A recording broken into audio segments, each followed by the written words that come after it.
IPS అధికారి సునీల్ నాయక్ ఉదంతంలో ఇప్పుడు న్యాయ చిక్కు వచ్చిబడింది. ఏదైతే ఆయన్ని అరెస్ట్ చేశామంటూ ట్రాన్సిట్ వారెంట్, అంటే నిందితుడిని ఎవరినైనా అరెస్ట్ చేసినప్పుడు 24 గంటలకు పైగా సమయం పడుతుంది అతన్ని అరెస్ట్ చేసినటువంటి పోలీస్ స్టేషన్ పరిధిలోని కోర్టు అనుకున్నప్పుడు దగ్గరలో ఉన్నటువంటి కోర్టులో ప్రొడ్యూస్ చేసి అక్కడి నుంచి ట్రాన్సిట్ వారెంట్ తీసుకుని వస్తారు. అప్పుడు ఈ మామూలుగా అయితే 24 గంటల్లోపు కోర్టులో సబ్మిట్ చేయాలి.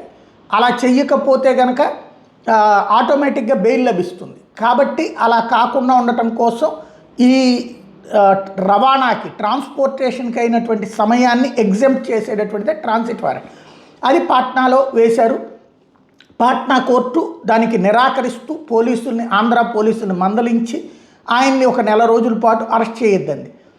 ఆ విషయాన్ని దాచి నిన్న ఇక్కడ గుంటూరులో ఉన్నటువంటి కోర్టులో ఆయన్ని అరెస్ట్ చేయడానికి వారెంట్ ఇవ్వాలి, మేము 3 సార్లు నోటీసులు ఇచ్చినా ఆ మనిషి రాలేదు కాబట్టి అరెస్ట్ చేయడానికి వెళ్తే తను కూడా ఒక పోలీస్ అధికారి కావడం వల్ల అహంకారాన్ని ప్రదర్శిస్తూ సహచర సిబ్బందితో ఆ రాష్ట్ర పోలీసుల ద్వారా మన వాళ్ళని ఇబ్బంది పెట్టారు కాబట్టి అలాంటి వ్యక్తిని అరెస్ట్ చేయాలంటే అరెస్ట్ వారెంట్తో పాటు ఆ రాష్ట్ర హోంశాఖకి, ఆ రాష్ట్ర డీజీపీకి, ఆ రాష్ట్ర పోలీసులకి, లోకల్ పోలీసులకు కూడా ఆదేశాలు ఇవ్వాలి.